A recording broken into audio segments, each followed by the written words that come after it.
The devastating attacks on foreign nationals in parts of Gauteng, 12 people have been killed, 2 of them non-South Africans. More than 700 people have been arrested since the attacks began. There's been serious concerns around the issue of human rights abuse since these attacks started. To talk more about that, I'm joined by former UN High Commissioner for Human Rights, Navi Pillay. Very good to have you with us. Good morning to you. What would you describe we are seeing in the country at the moment? Good morning to you as well, Jane, and to viewers. This is a matter of grave concern, and human rights activists always look to the past and say that there are deep roots to all these disturbances.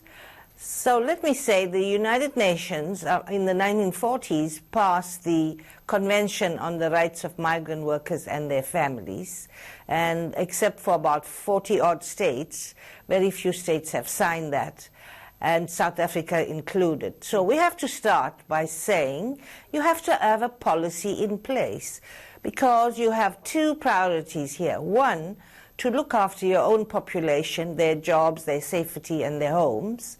And secondly, to welcome nationals from other countries, to look after their rights as well, because the South African Constitution protects the rights of all persons in the country, not just citizens.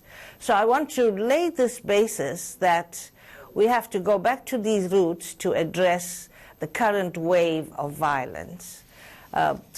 Should I continue? Because I want to say something about this word xenophobia that's being floated around so loosely. I was going to ask you about the sort of titles that we use to, it seems, to justify the sort of action that we're seeing on the ground, and how dangerous that is. Labeling is so dangerous. And somehow media seems to grasp at these emotive words. You know, it has to be genocide to show that something's really bad. It has to be xenophobia. Xenophobia has a particular meaning, and that is hatred or hostility for the other. And you can't tell me that all South Africans hate nationals from other countries. So I do believe that using a label like xenophobia is what other governments have picked up now, the government of Nigeria and Zambia that has pulled out of these football matches. So I think that we should be more responsible about the use of words. I chaired the provincial inquiry into violence against foreign nationals 2 or 3 years ago in Natal. And as we looked through the whole matter, we made many recommendations, including how to address the situation at the border, because that's where there's lots of holes, all kinds of people streaming in, bribes being collected.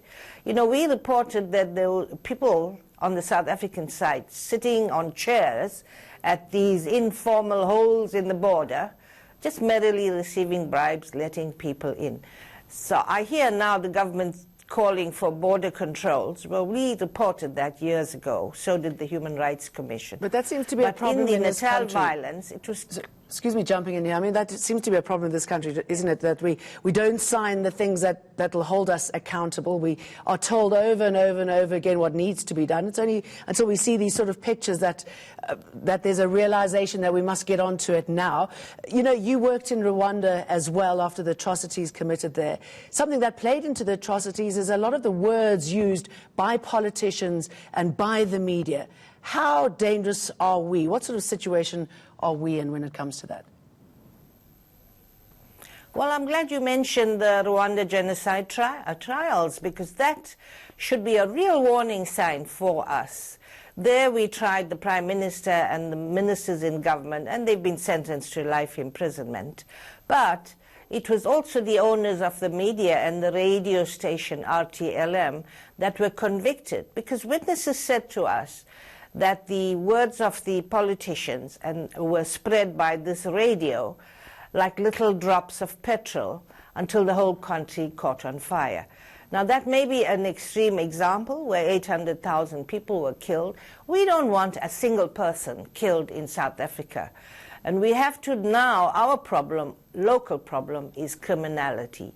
And I think the world should notice that the law enforcement has acted fast. They've arrested 700, like you've just said, June. And we have to consider that out of 12 who were killed, it was only 2 who were foreign nationals. The rest were South Africans.